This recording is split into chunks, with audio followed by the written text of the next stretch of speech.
In May, a black Model S rolled off the line in Fremont. The workers signed it, the way you sign a cast. And then they started taking the line apart. Not to build a better car, to build robots. I drive a Model X. In April, Elon Musk ended orders with one post. Custom orders of the Model S and X have come to an end. I love those cars. Past tense. The car in my driveway is the end of a line, and the company that built it does not want to be a car company anymore. Here's what it wants instead. A two-seat cab with no steering wheel. The first one came off the line in February.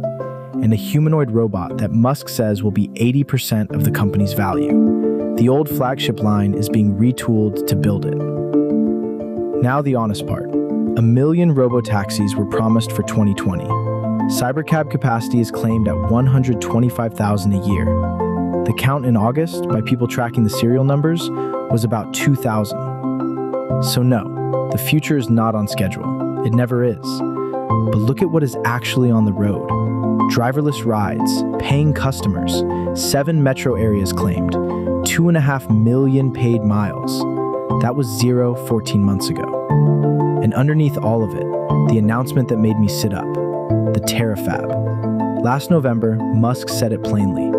Even the best case from his chip suppliers is not enough. So, it's like Giga, but way bigger. In August, they named the site. A retired coal plant in Grimes County, Texas, 100 million square feet, $17 billion for the first phase, filings that sketch over $100 billion beyond it.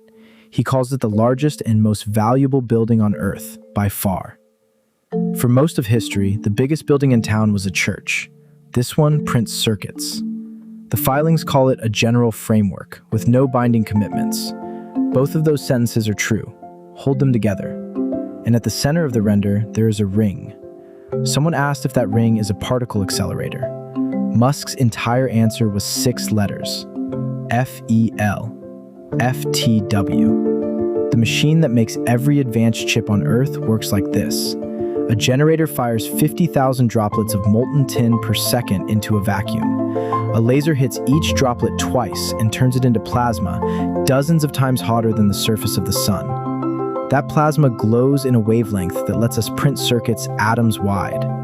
One of these machines costs around $400 million, and one company in the Netherlands makes them.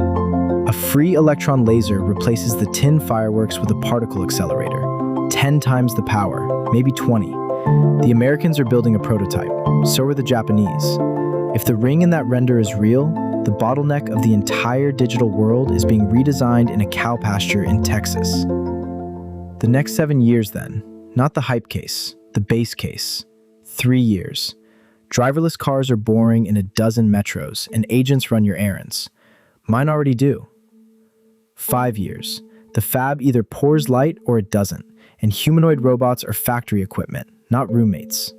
7 years. That is the one I want you to feel. Because 7 years back is 2019. No ChatGPT, no mRNA vaccine, no such thing as a paid driverless ride. That whole world fit inside 7 years, and it is not new. The iPhone was announced in 2007. 6 years and 4 months later, most American adults had a smartphone. Kitty Hawk was 1903. The first airline was 6 years later.